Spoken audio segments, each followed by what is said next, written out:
Scary stories for fun. In a quiet town nestled between thick, shadowed forests, there stood an old, abandoned hospital. Everyone in the town knew about it, but no one dared to go inside. At least not since the last group of kids who ventured in never came out the same.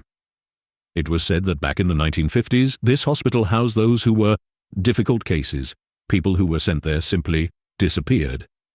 The story went that a strange doctor, Dr. Albrecht, had been experimenting on patients, trying to *cure death. One night he vanished along with his entire staff. The hospital closed down soon after, and whispers grew around town about people seeing Dr. Albrecht's figure still wandering the hallways. Years later, a group of teenagers dared each other to explore the hospital on Halloween night. Armed with flashlights, they ventured inside.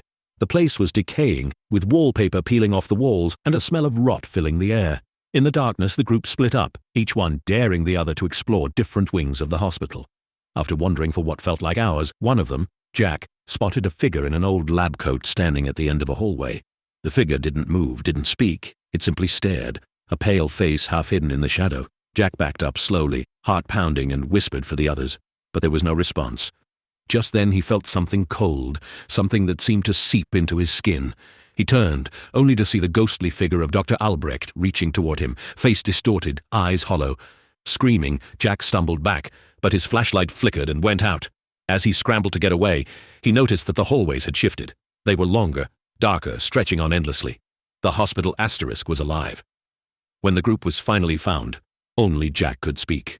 He told the police about Dr. Albrecht, about how the hallways never ended, and how his friends had disappeared into the walls. But no one believed him. They thought he was just traumatized. But that night, after Jack returned home, he looked in the mirror and noticed something strange, a handprint on his shoulder, icy, white, and too large to belong to anyone alive, that is. Rumor has it, if you stand outside the hospital on Halloween, you can still hear the screams of those trapped inside forever wandering Dr. Albrecht's endless hallways.